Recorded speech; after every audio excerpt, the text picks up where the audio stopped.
Okay friends, welcome to MSR Mango English.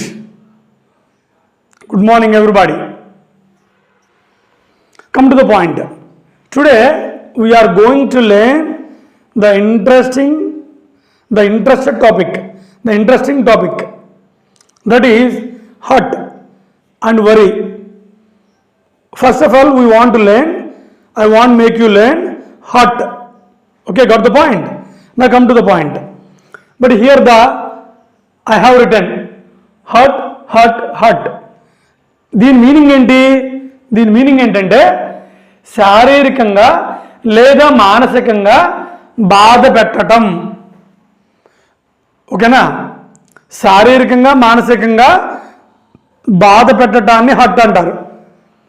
వరి ఉందనుకోండి, వరియాడు. దీని అర్థం ఏంటి? మానసికంగా బాధ పెట్టడం.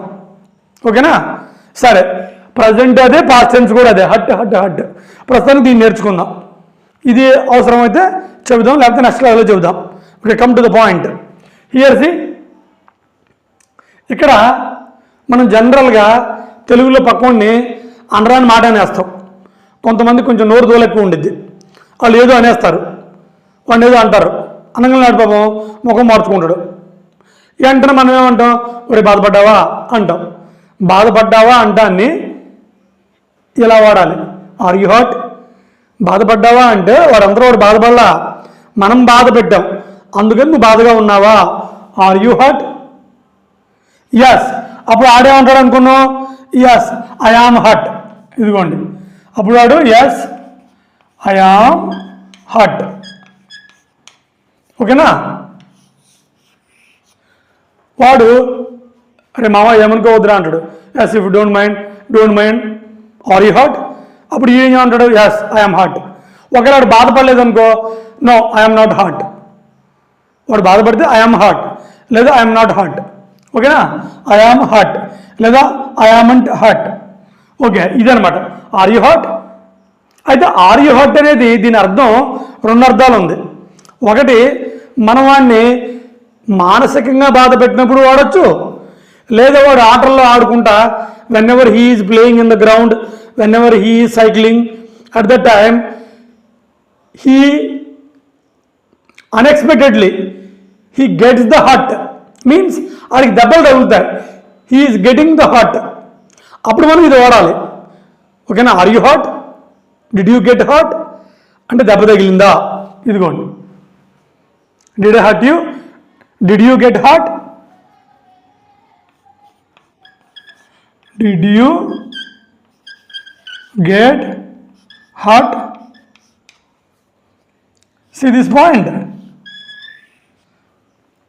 ఇక్కడ చూడండి, పిల్లలు వాళ్ళకి తెలియకుండానే సైకిల్ తొక్కుతానో గ్రౌండ్లో ఆడుకుంటానో దెబ్బ తగిలిద్ది. వాడు పెద్దగా అరవటమో ఏడవటమో చేస్తాడు.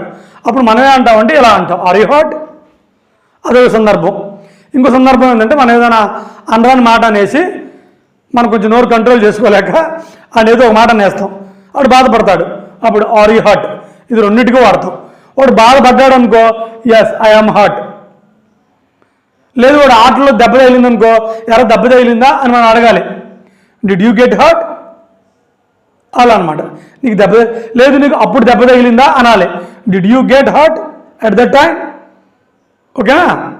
ఇదనమాట. అంటే శారీరకంగా దెబ్బ తగిలినా ఇది వాడతాం, మానసికంగా బాధపడినా ఇది వాడతాం. ఇక్కడ కొన్ని ఎగ్జాంపుల్స్ చూద్దాం. చూడండి, ఇదిగోండి, డిడ్ ఐ హర్ట్ యూ? నిన్ను బాధ పెట్టానా? ఎందుకంటే ఇది పాస్ట్ కాబట్టి. Did I hurt you? నిన్ను బాధ పెట్టానా? Do I hurt you? నిన్ను బాధ పెట్టనా? ఇది ఒక కాంటెక్స్ట్, ఇది బాధకు సంబంధించింది, శారీరకంగా కానీ మానసికంగా కానీ. ఇది ఒకటి. మరి ఇదేంటి? ఇది కూడా సేమ్ అర్థం. Are you worried? Are you worrying? నువ్వు బాధపడ్డావా? నువ్వు బాధపడుతున్నావా? ఇది కూడా ఓకే. సరే, ఈ తర్వాత క్లాస్లో చెప్పుకుందామండి. సరే, ఇది ఇంతవరకే వాడతామా, లేకపోతే ఇంకా ఏమన్నా చాలా వాడతామా? ఇంకా చాలా వాడతాం. ఇక్కడ చూడండి, ఇదిగోండి, my leg is hurting. Are you hurt? మన వాడికి ఎరా ఏమన్నా నొప్పిగా ఉందా, ఎక్కడన్నా దెబ్బ తగిలిందా అని అడుగుతాం, ఆర్ యూ హర్ట్? అప్పుడు వాడు చెప్పే answer, yes sir my leg is hurt. My leg is hurt. My leg is hurting. అవును సార్ కాలు నొచ్చుతుంది, కాలు నొప్పిగా ఉందని చెప్తాడు వాడు. My leg is hurting. ఇక్కడ చూడండి, కొంతమంది కొత్తగా షూ కొనుక్కుంటారు. వాడు ఏమంటాడు, అమ్మా షూ కరుస్తుంది అంటాడు, లేదా షూ నొచ్చుతుంది అంటాడు, షూ టైట్గా ఉందమ్మా నొప్పి వస్తుంది అంటాడు. అటన్నిటికీ ఇంగ్లీష్లో my shoe is hurting, mummy my shoe is hurting, otherwise miss my shoe is hurting, can I take off the shoe, అంతే. కొంతమంది మధ్యాహ్నం పాటు ఫుల్గా మెక్కేసి పొట్ట టైట్ అయిపోయింది, టైట్ అయిపోయాడు కూర్చోలేడు. మనం అడుగుతాం ఎరా ఏంటి అలా కూర్చున్నామని. అప్పుడు వాడు మేడం బెల్ట్ నొచ్చుతుంది, బెల్ట్ కరుస్తుంది, బెల్ట్ వల్ల నొప్పిగా ఉందని చెప్పేస్తాడు. అప్పుడు ఇలా చెప్పాలి, my belt is hurting, my pant is hurting. కొంతమంది ప్యాంట్ వేసుకొస్తారు, కొంతమంది ఈ మధ్య ఏదో లెగ్గిందని లేకపోతే మొత్తం ఏదో టైట్ అయిపోయి వస్తుంది. అది కూడా వాడు కూర్చోవడం వలన ఇబ్బందిగా ఉండిద్ది. అప్పుడు కూడా madam my pant is hurting, ma'am my new chappals are hurting. అంటే ఆ చెప్పులు వాడిని కరుస్తున్నాయి. కరవడం కుక్కలా నక్కలా కాదు, జస్ట్ వాటి వల్ల వాడికి నొప్పి వస్తుందని. ఇదిగోండి, డోంట్ హర్ట్ ఎనీ వన్. బాబు ఎవరిని కూడా హర్ట్ చేయమాకంటారా అంటాం. ఒకటి ఎవరిని పక్కన తిడతా ఉంటాడు. అప్పుడు మనం వాడిని తిట్టి ఈయన తిట్టి మొత్తానికి my students don't hurt anyone because we are good students, we have to say like this, don't hurt. Hurting others is inhuman. పక్క వాళ్ళని బాధ పెట్టడం అది మానవత్వం కాదు. ఇలా అన్నమాట. హర్ట్ వలన ఉపయోగాలు ఏంటంటే, ఒకటి దేని వలన మనకి పెయిన్ వస్తుంది అనుకోండి, లేదా మనకి లెగ్ పెయిన్ వస్తుంది అనుకోండి, my leg is hurting, my elbow is hurting, my back is hurting, like this, my eye is hurting, like this we can use. And not only that, other things are causing for hurting, అప్పుడు కూడా ఇది వాడతాం. ఓకేనా, ఇది అనమాట.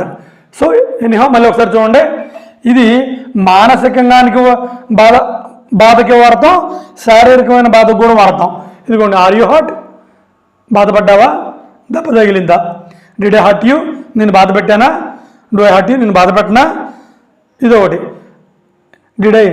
Did you get hurt, నీకు దెబ్బ తగిలిందా నిన్న, డిడ్ యూ గెట్ హర్ట్, నిన్న నీకు దెబ్బ తగిలిందా. ఐ ఆమ్ హర్ట్, ఎస్ నేను బాధపడ్డాను. ఐ యామంట్ హర్ట్, నేను బాధపడలేదు. ఇదంతా ఒక ఎత్తు. ఇక్కడ చూడండి, my leg is hurting, are you hurt, yes my leg is hurting, my shoe is hurting, my belt is hurting, my pant is hurting, my new chappals are hunting, don't hurt anyone, hurting is inhuman. ఇలా అన్నమాట.